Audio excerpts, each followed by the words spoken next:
Ricardo Padilla Barrios, soy el profesor de taller de comunicación y sociedad y el día de hoy vamos a revisar el tema de la comunicación del autor Alejandro Grimson.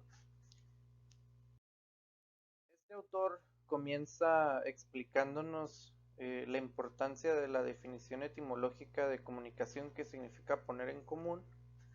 Hace un breve recorrido histórico y científico por el tema de la comunicación. Utiliza algunos conceptos como signo, significantes y código, entre otros, de los cuales me gustaría explicar al menos los principales, que es el signo, que de acuerdo con su concepto es una cosa en el lugar de otra cosa, lo cual tal vez visto así únicamente pues no es tan entendible. Entonces por lo tanto ponemos un ejemplo. Dentro del signo, para poder entenderlo, hay que entender dos principios: lo que es el significante y el significado.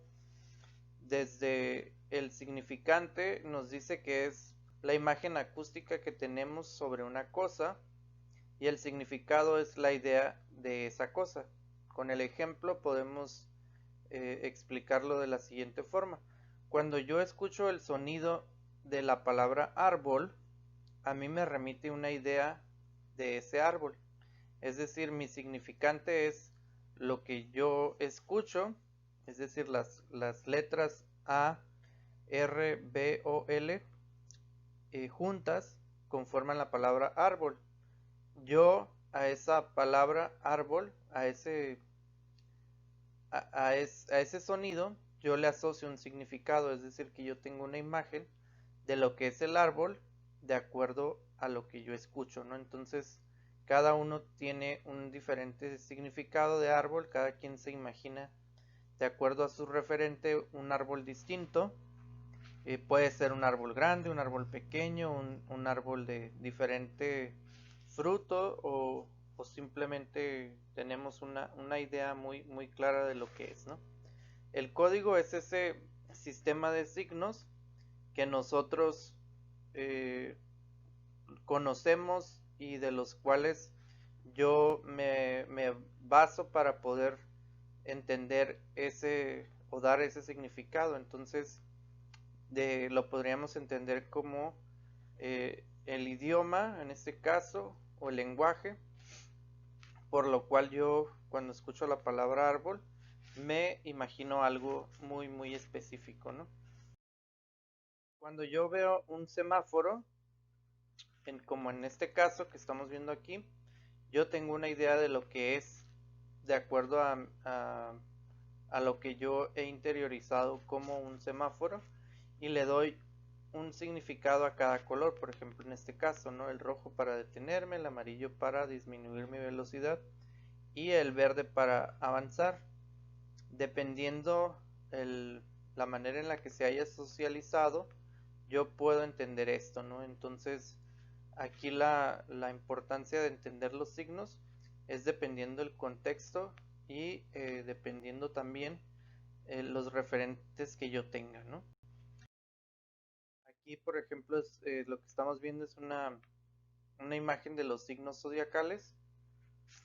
Es muy común que dentro de nuestro idioma nosotros conozcamos estos signos zodiacales, es decir, que asociemos ideas a estos signos dependiendo el mes en el que nacimos. Influye de acuerdo con estas ideas en las emociones, en los comportamientos. Sin embargo, nosotros le asociamos una idea a estos signos y los podemos reconocer con diferentes nombres, ¿no? Como el signo de Aries, el signo de Capricornio, etcétera. A su vez, en la cultura oriental también hay signos, pero son distintos.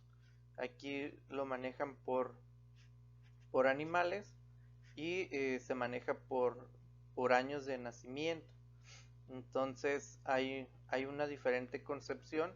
Sin embargo, hay ideas, digamos, que se relacionan entre sí, aunque cada uno obedece a contextos culturales distintos, ¿no?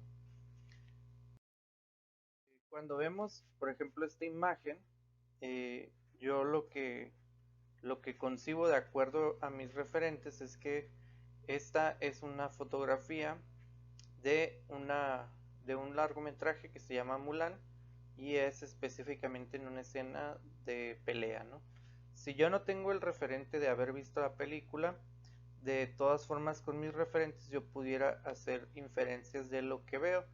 Es decir, veo que es una mujer, veo que trae una espada, veo que monta una vestimenta de cierto tipo, sus rasgos son de cierto tipo, su cabello es negro, entonces podemos hacer una, una significación de lo que estamos viendo a partir de una imagen específicamente que está en el lugar de lo que sería, en este caso, una batalla, ¿no? Porque no estamos propiamente en esta batalla, sino que solo estamos viendo una imagen, una fotografía de esto que se...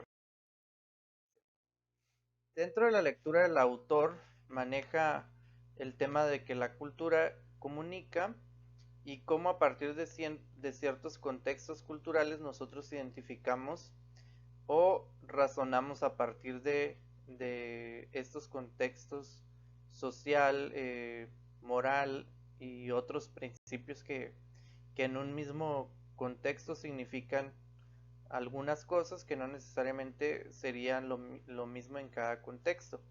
Aquí el autor hace una ejemplificación de que en ciertos lugares es común que el saludo cordial de camaradas sea un saludo, un beso en la mejilla, que no es común en todos los contextos, refiriéndonos especialmente o específicamente a el código de saludo de hombres, ¿no? Entonces, tal vez en nuestro contexto es común, si lo piensan, que las mujeres se saluden con un beso en la mejilla, pero sin embargo no es tan común que los hombres lo hagan. Sin embargo, sí es común que un hombre y una mujer se saluden de beso en la mejilla, pero lo que no es tan común es dos hombres que se saluden de beso en la mejilla, puesto que el código, digamos, cultural marca que el saludo es de mano, ¿no? Es decir, como hay una idea de cómo debe ser el saludo y no significa que esto sea algo universal, sino que, digamos, como en el imaginario, estas son las ideas que el autor relata, ¿no? Eh, Aquí me gustaría poner este ejemplo a partir de la palabra chilo o chido, que lo marco como una pregunta, puesto que en algunas partes se habla de que una es, digamos, como más aceptable que la otra, y incluso hay como una idea de que una es incorrecta y la otra es correcta, ¿no? Entonces hay una explicación de por qué Chilo, de acuerdo al norte, se asocia como lo explica en la imagen, se asocia a hablar sin rodeos, es decir, con lo que se conoce eh, coloquialmente como hablar al chile o hablar, decir como las cosas de frente, ¿no? Entonces hay toda una explicación para la palabra chido, de dónde proviene también, y por ahí surge como este debate, ¿no? Sobre si una es correcta o la otra es incorrecta, dependiendo del lugar donde estés y dependiendo la manera en la que se emplea la palabra, ¿no? Hay una referencia en la lectura donde en el tema de la cultura nos dice que en Norteamérica es común que cuando una persona está trabajando en su oficina cierre la puerta para manifestar que no quiere ser molestada porque está trabajando, porque está atendiendo a una persona o recibiendo una llamada. Sin embargo, en Alemania explica que la puerta cerrada es una condición, digamos, más natural, donde siempre la puerta permanece cerrada por cuestiones de, digamos, como culturales de orden, ¿no? Es decir, que una puerta abierta se aprecia como algo desordenado y sin embargo la puerta cerrada se aprecia como algo ordenado, y los alemanes comúnmente abren una puerta, entran y cierran la puerta, o sea, eso es algo mucho más común, ¿no? Aquí les pongo una imagen de una ciudad como Manhattan. Eh, Aquí el título que le dimos es Los estadounidenses, respecto a que el autor habla de que si los estadounidenses, o sea, en el concepto de estadounidenses, estaría reflejado todos los tipos o todas las personas hayan, que hayan nacido en Estados Unidos, como lo son las personas que viven en la calle o los homeless, entre otras personas que trabajan, no sé, en el campo, que trabajan de alguna manera más precaria. Si nosotros viéramos una imagen de ellos, no, en nuestros referentes, como que cabría la posibilidad de pensar de si realmente ellos son o no son estadounidenses, o entran o no entran dentro de nuestro imaginario de lo que son o lo que no son los estadounidenses en este caso. Lo mismo pasa con el tema de los migrantes. Si recuerdan, hace un tiempo hubo un fenómeno de la caravana migrante, donde venían algunos migrantes de Centroamérica, y digamos su objetivo era cruzar a Estados Unidos, y entre tanto los migrantes tenían que ir luchando contra las diversas formas de vida o las diferentes ideas de cómo vivir la vida, y constantemente ellos se tenían que estar sometiendo al escrutinio del ojo público de acuerdo a lo que podían hacer o lo que podían decir. Había algunas ideas negativas, ¿no?, en torno a lo que ellos estaban haciendo, muchos lo veían mal. Hubo una serie de enfrentamientos incluso, ¿no?, con las personas de los lugares donde iban cruzando, y pues el autor también hace referencia a esto de los migrantes, de que constantemente se tienen que estar transformando respecto a lo que se espera del lugar por el que atraviesan. Eh, bueno, también habla de estas cuestiones de qué significa una acción en un contexto y en otro, ¿no? Y aquí bueno, le da algunos ejemplos, yo tomo este, pero es común en nuestro contexto que cuando uno come o uno bebe algún líquido, es muy mal visto que una persona eructe delante de los demás.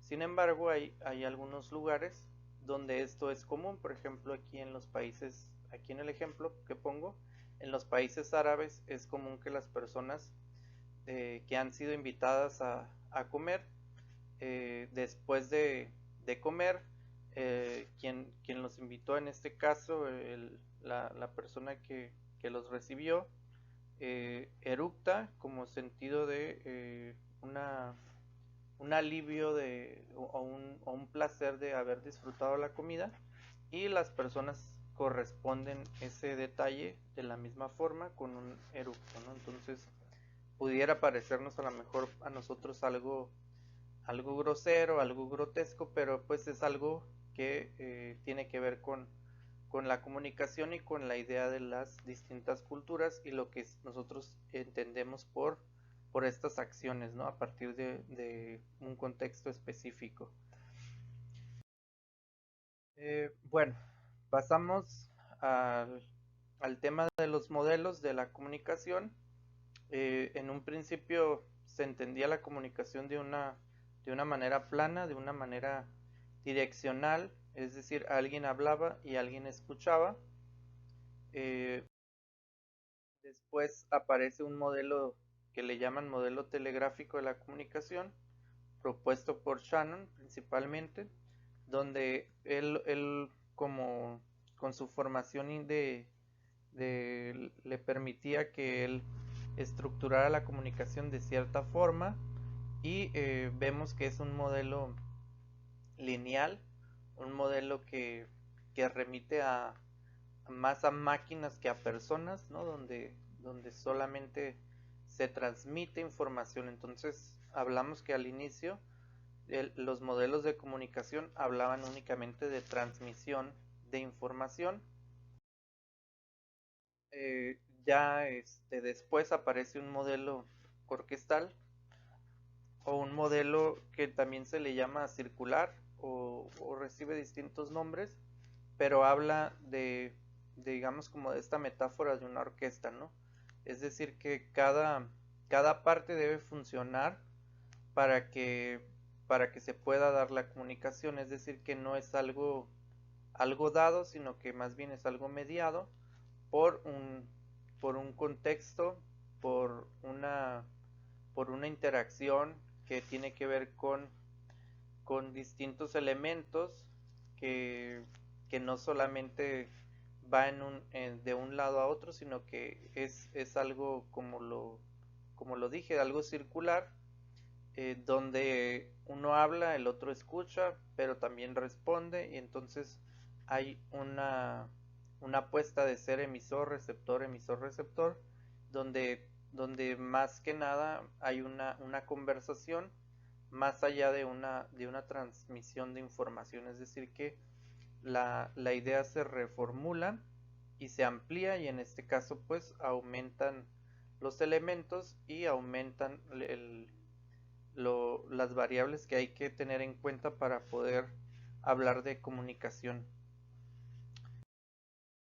Eh, este modelo que vemos aquí fue formulado por la Escuela de Palo Alto y tiene unos elementos importantes donde nos dice que todo comportamiento es una forma de comunicación. Hay distintos niveles de comunicación dependiendo los contenidos y los niveles de relación.